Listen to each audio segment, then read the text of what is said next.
Making your nest, huh? Well, good morning, everyone. Happy Mother's Day on Vermont Sun and Shade. For you artists who are doing projects today, I was just over on Vermont, Echo Art with Carmela, and sharing with you the different projects I'm working on, which are primarily hats. But I want to say Happy Mother's Day to everyone here. Um, and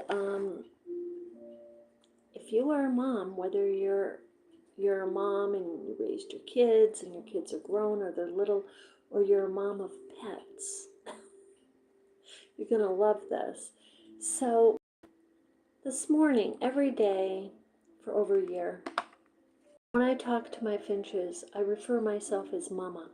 I figured out that just like my pet dogs and cats that I've had in the past, if I say something to them very specific when I'm leaving the house, then they will know that they will understand when they hear that phrase that I'm leaving the house. So it takes away a lot of anxiety, because I noticed with them when I would leave, they would have some anxiety. So now I'll say a certain phrase to them. In that phrase, I use the word mama. I reference myself as mama. So I'll talk to them and say, Mom, like in the morning, oh, Mama's going to get your bird seed. We're going to get your bird seed now. Yeah. Or Mama's going to get you water. I reference myself. It is beyond me that I know the finches. I've listened to them. They've picked up the chickadee sound. They can make a chickadee sound. So they're picking up verbiage in that way, phonetic. I was astounded. And who's that? Arvin's Wrath. Hi, how are you this morning? Happy Mother's Day. I was astounded that I heard, and I did hear this, guys, and they may have said it before, and just because it's Mother's Day, I actually picked it up. One of these birds said phonetically, mama, not mama like a parrot would say, but it was drawn out. It was like, not like a sheep. It's kind of hard to say. I'm going to try to get a recording of it, because I looked up Ken Finch's talk, and I know that it was not like a parrot, but it was definitely mama. It was mama. It was like you'd have to be listening, yes, to get it, but I got it. Hi, honeys. Hi, Rishuki. Hi, Angel. Hi, Omi. How's my babies? Did you say mama this morning? Yes, you did. You see how friendly they're getting, guys? And you got to know that their DNA is very feral, but because they're little finches, but yes, they're getting to know their mama really well. So I got to tell you, I look it up here, and this is what it says. It's highly unlikely, highly unlikely, it doesn't say it's impossible, for a finch to intentionally say mama like a parrot.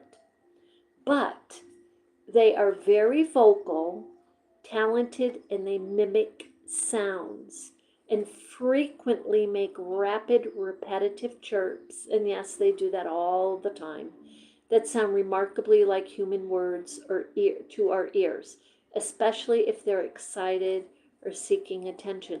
Now, I haven't really heard that. When they're making their rapid sound, they're really singing little songs to each other, and I do hear that. But this is the first time, and here on Mother's Day of all days, but maybe because they heard Mother's Day a lot, like on the TV too, because I put their little song videos on, and then the commercials, will have that. However, I gotta tell you, I say mama to them all the time. So I feel like um, that yes, that they did. It says that they didn't say it intentionally. I feel like they did say it intentionally.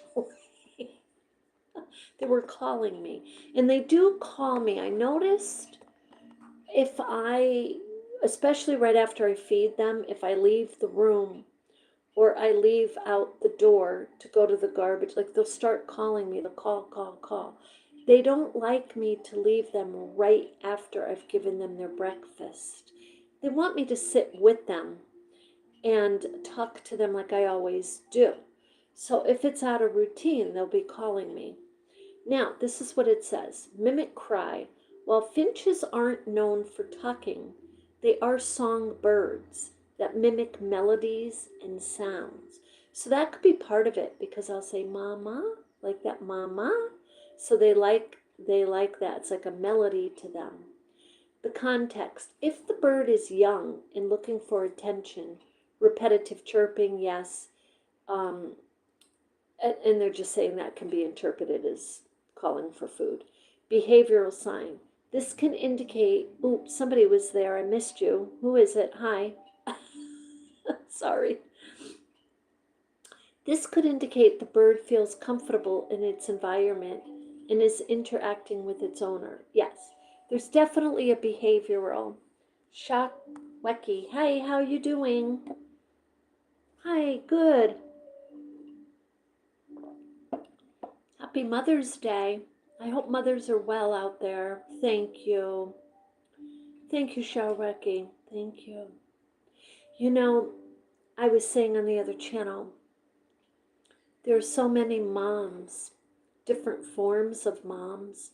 There's the biological mom, there's the adoptive mom, there's the mentor, kind of you act maternal to someone who needs help or whatever, that kind of, your mothering, or your pet mom. Oh, I'm a mom. Yeah, I am. I have three. Yes, I am a mom, and I'm also a pet mom. And I feel like I'm a mentor too to people who need it. And I like to, especially I see people who kind of go through things that I went through things, and they're like they don't think they're going to get through it. I'm like, guess what? You're going to get through it. You got to bowl through it. And but as a pet Finch mom, you tell me. This is what I was thinking. Let me put the camera on. So I was thinking to get them put right next to their cage, another cage, but with like a parrot that does talk, because these guys love to try to talk, guys. And hi Jennifer, and not a good ball, and hi guys, happy Mother's Day.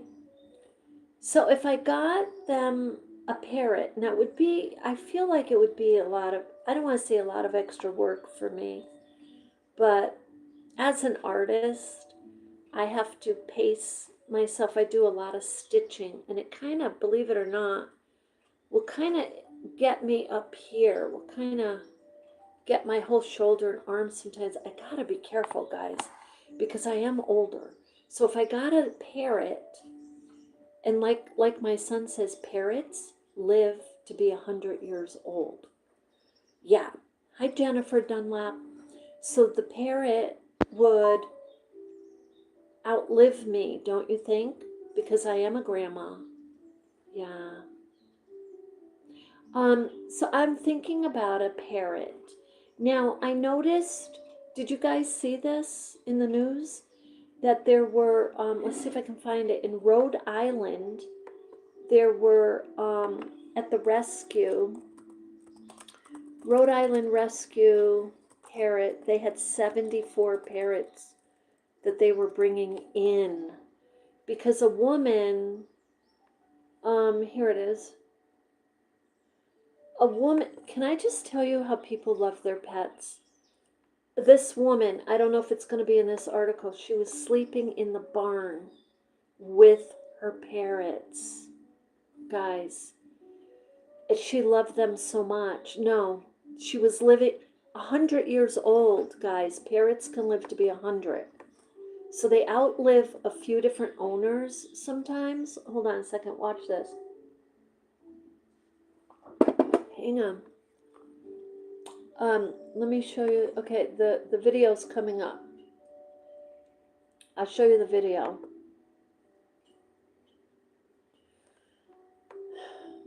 If we can get it. They do all of these advertisements before we can get to our video. Nope, it's not going to give it to me. Amazon came up. Here we go. Put the sound on. Oops. Nope, it doesn't do it. Okay, so let's just go to the article, guys. I'm sorry. Isn't that frustrating when you're like trying to get a news clip and you've got to go through all of the advertisements? Here it is. Hold on. They had been living for years. Look. 71 parrots were taken to Rhode Island by this woman, Corey Butler. She says the owner was not able to care for them anymore. She did not mean for things to get so bad. She was sleeping in the barn with her birds because she loved them so much. As Corey and her team were on their way back to Rhode Island with 71 parrots, a shelter in Dover got the call that 3 more birds were still in the barn. Now they're getting the help they need to hopefully do justice. It was a big barn that they were searching for the birds in, and these little lovebirds are crafty and really good at hiding. Oh, they're lovebirds.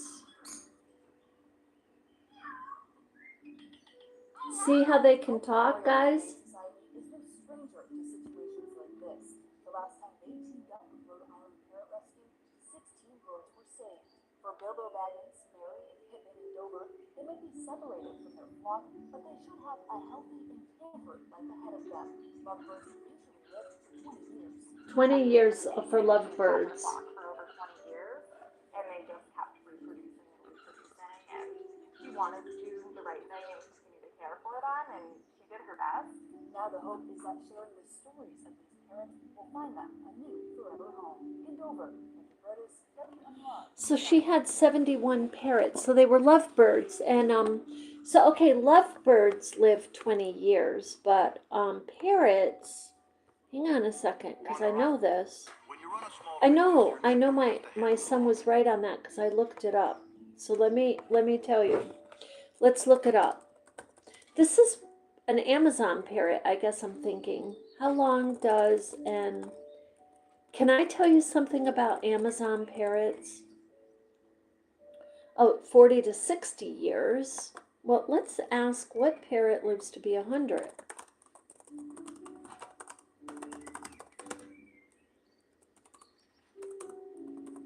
The other thing about parrots is they're expensive.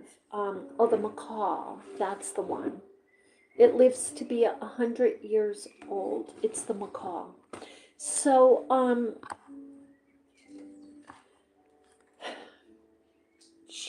this lady said that the lovebirds kept reproducing and reproducing. That's how they got to 71. And she was letting them actually fly loose, apparently, it sounds like, in the barn. So, I mean, that's not bad, but the thing of it is that they would become prey at that point, right, for other animals.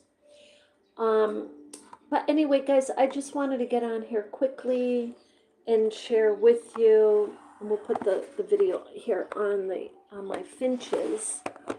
And for those of you scrolling and you're not familiar, I have the light on them because it is so dark today. I have a couple of lights on them. So this is Umi and Mashuki. Hi, honeys. And they have a cob of corn. So I wanted to say to you, they absolutely love corn. You don't have to cook it. Just kind of break it and give, that's what on the bottom there, that's little Umi sitting on a cob of corn. And they love the corn, guys. They love it. A couple of the other things that my birds love is they love rice. They love eggs, boiled eggs. Um, and they love, for building, they love parsley and the parsley stems. They love all the herbs. The cilantro, spinach is a favorite of theirs. Now, I notice that with fruit, like I give them apples and pears and strawberries, they're not crazy about any of these. They used to love bananas, and they'll have a day where they really do like a banana, but that's not there. For some reason, they love their veggies way more, and I think it's because they're getting the fruits in the bird seed. But I give them the fruit anyway, and I show them I'm eating it too, and they may peck at it in that way. These birds are very smart, guys. I'm telling you. That's why the psychologists are studying them. They're very smart. I'm astounded because they're so tiny. And you think of the brain cell, like you think of brain cells, we have trillions of them, literally. And even though these teeny little guys are teeny tiny, have a teeny tiny little brain, but you must figure they must still have millions of cells in there, and they're using them. I mean, every bit. So, they haven't. They've got a new. This is their second nest they're working on. They haven't had an egg. Um, I question sometimes if they're even the same. They said this is male and female, and they do get along, but there is no real mating rituals as far as I can see, and which is totally fine because I'm totally happy with just my two finches. But I do think on and off if I should get a parakeet or a parrot. But I guess I'm not going to get lovebirds because, guys, I can't have 75 lovebirds in here like that lady. She apparently couldn't get rid of them, but and they just kept having babies. So isn't that something? She moved herself into the barn to be with them. These birds, the thing about pet birds is they are very social. I know years ago I had gotten some birds. I don't know what kind even they were at this point. It was a pair. And they were so demanding, I had to give them away very quickly to the lady up the street. I could not handle them. Some of these birds you have to have ample experience with. I totally agree with that. You've got to. The finches are a good beginner bird, but they do require a lot of attention. So, anyway, I've just been on and off about the parrot. Um, and because I do have a very large cage, which I cannot put them in because I think they'd slip right through the bars. It's a beautiful, lovely cage. It was gifted to me, and I'd really love to get to use it. You know what I mean? To have a nice, maybe a couple of parakeets. But the reason I shy away, you tell me, have any of you had parakeets? Do they not grab your finger and just bite the crap out of you? Have you ever had a parakeet, guys? A budgie? I mean, these birds are so gentle they would never bite. But if I got a parakeet, I don't know. I couldn't put up with the biting because you could get one that bites. And I would not like it like that. To me, I would give it away. I would like, yeah, somebody come and get this bird. I would not put up with it. So I know myself. I'd have to get a bird that I know has a good temperament and would be friends with these birds. So I don't know. We'll see.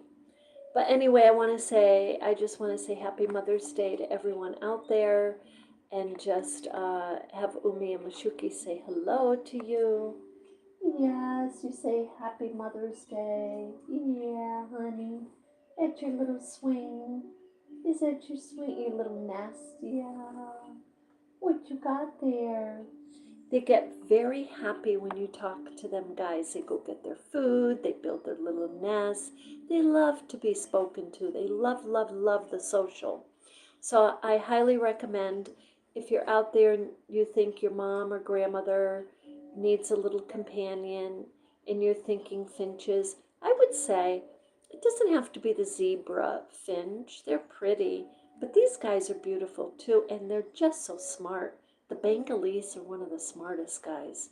So, anyway, with that, I wish you happy Mother's Day, and we'll see you in the next one. Love and light.